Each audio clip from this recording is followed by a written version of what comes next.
Hello, I'm Tammie, and we're delving into the freeze response in bottom-up anxiety. Have you ever felt emotionally numb or burdened by an invisible weight?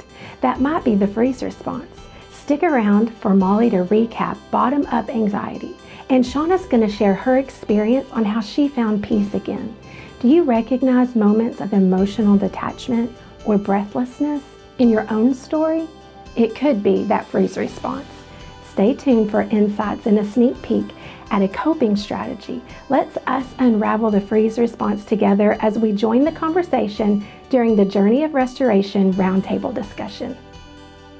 So as you just watched, we are in the psychoeducation and we are in amygdala part 2, talking about bottom-up anxiety. So this is going to look a little bit different. Bottom-up anxiety is whenever your past invades your present. And this is going to happen through your sensations that fire in your amygdala that send the warning signal in your brain. So you could be walking around and feel, see, hear, taste something that causes that smoke detector in your brain, your amygdala, to go off and fire that says danger, danger, danger. And this is going to be through sensations. And so this is how it's different than top down, which is where you think it, and then it kind of produces those anxiety and those chemicals. And bottom up is whenever you're just living your normal life and something happens through a sensation that signals, danger. That's right. And it can send us into something Dr. Basie talked about, which is fight, flight, freeze. It can also look like overcompliance, or what some people call fawning. So those are important terms to know. That way, as you're walking through that, if you feel that you're doing one of those things, it's sort of a trigger to realize something is off or something is amiss. So with that, Shauna, what has your experience been like with bottom-up anxiety?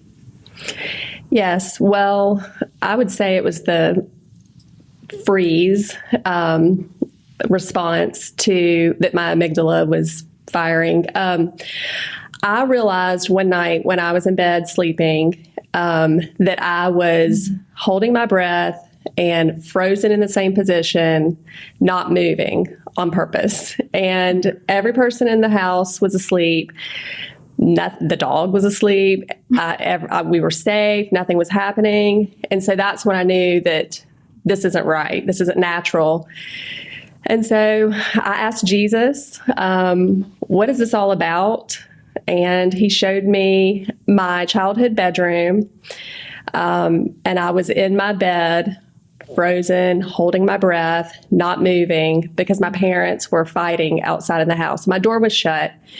And they fought every night. My dad was physically abusive to my mom, and I was terrified that he would come through my door.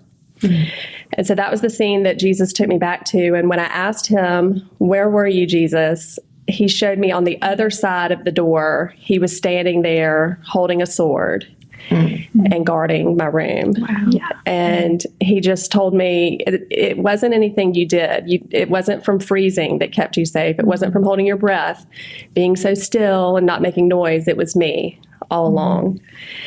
He also showed me my room in the daytime, and just he reminded me of his presence with me there and how much fun we had and all of the, imaginative play and things and just freedom and creativity that he kind of fostered there with me. So that's my example of bottom up anxiety.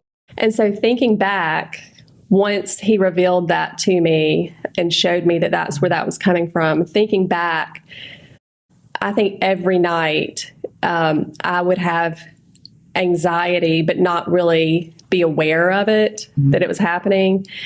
And it was like I just wanted everybody to go to bed, lights out, to kind of make the situation kind of that control the situation so that I would be safe. And now I know that he's the one that protects me and keeps me safe and guards me.